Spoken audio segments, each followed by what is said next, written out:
Kamusta po kayo? Bago po ang lahat, first things first.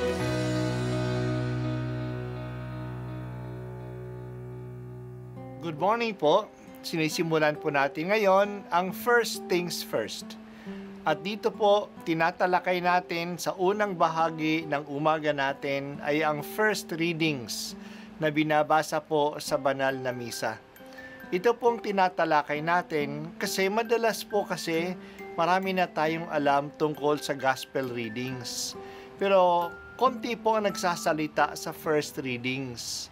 Pero ang first readings, bahagi din po yan ng Biblia, ng banal na kasulatan. Kaya susubaybayan po natin ang mga first readings, basahin po natin at kuminsan kailangan ng basahin ng 2 o 3 beses bago maintindihan kasi hindi po tayo familiar sa mga istorya at sa mga kaisipan na tinatalakay dito.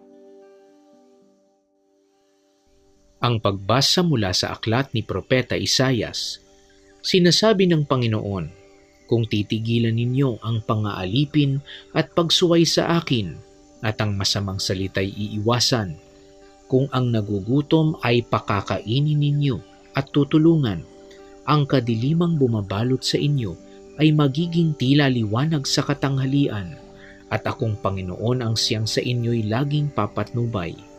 Lahat ng mabuting kailangan ninyo'y aking ibibigay at palalakasin ang inyong katawan. Kayo'y matutulad sa pananim na sagana sa dilig, matutulad sa batis na di nawawalan ng agos ng tubig. Muling itatayo ng mga lingkod ko ang kutang nadurog. Muling itatayo sa dating pundasyon. Makikilala kayo bilang tagapagtayo ng sirang muog, mga tagapagtayo ng wasak na mga bahay. Sinabi pa ng Panginoon, inyong igagalang ang takdang araw ng pamamahinga. Huwag kayong gagawa ng inyong gawain sa araw na banal. Sa araw na ito'y mamamahinga kayo't huwag maglalakbay, ni gagawa o maghuhunta ng walang kabuluhan. At kung magkagayon, ay madarama ninyo ang kagalakan sa paglilingkod sa akin. Bibigyan ko kayo ng karangalan sa harap ng buong daigdig at lalasapin ninyo ang kaligayahan sa paninirahan sa lupaing ibinigay ko sa nuno ninyong si Jacob. Mangyayari ito pagkat akong Panginoon ang nagsabi nito." Ang salita ng Diyos. Salamat sa Diyos. Ito ang mensahe ni Propeta Isaias na ating narinig ngayon. Kung tatanggalin natin ang pang-aapi, ang paninirang puri, ang pagsisinungaling, kung papakainin natin ang mga nagugutom at iahon ang mga mahihirap, magiging liwanag tayo sa kadiliman. Nangyari ito sa Pilipinas noong 1986. Hinangaan tayo ng buong mundo. Nakilala ang kabayanihan ng mga Pilipino at kinongratulate tayo sa buong mundo noong panahon ng EDSA. Nagsilbi tayo ng halimbawa sa maraming bansa na maaari namang talunin ang pang-aapi sa mapayapang pamamaraan. Kaya nagkaroon ng mapayapang pagbagsak ng Iron Curtain.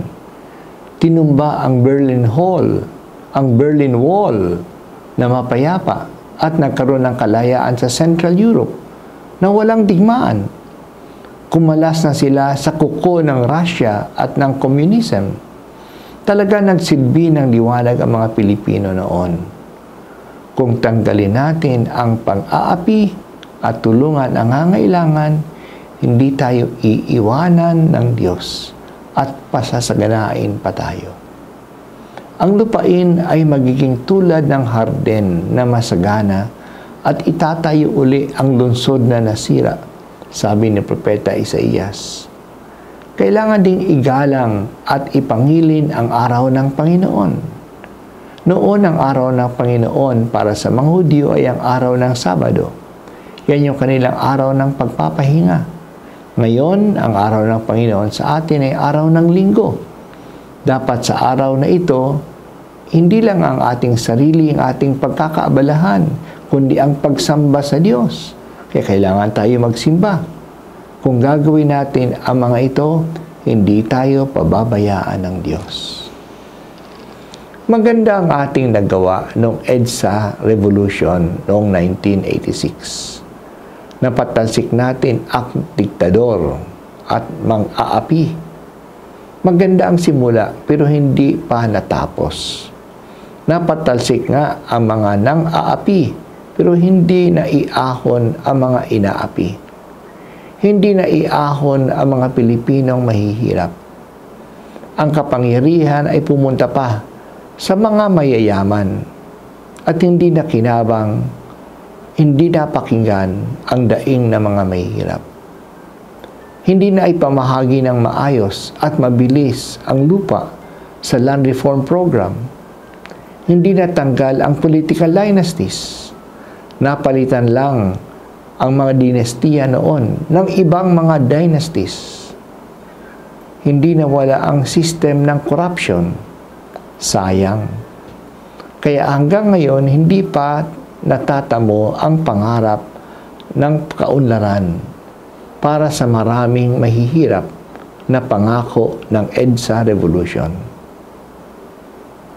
Panginoon, nangako po kayo na kayo ay laging papatnubay sa amin at lahat ng mabubuting kailangan namin ay iyong ibibigay at kami iyong palalakasin.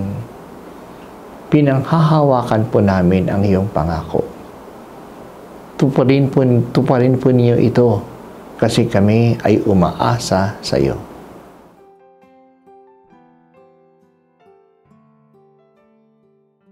At ako po ay si Bishop Broderick Pabilio dito sa First Things First.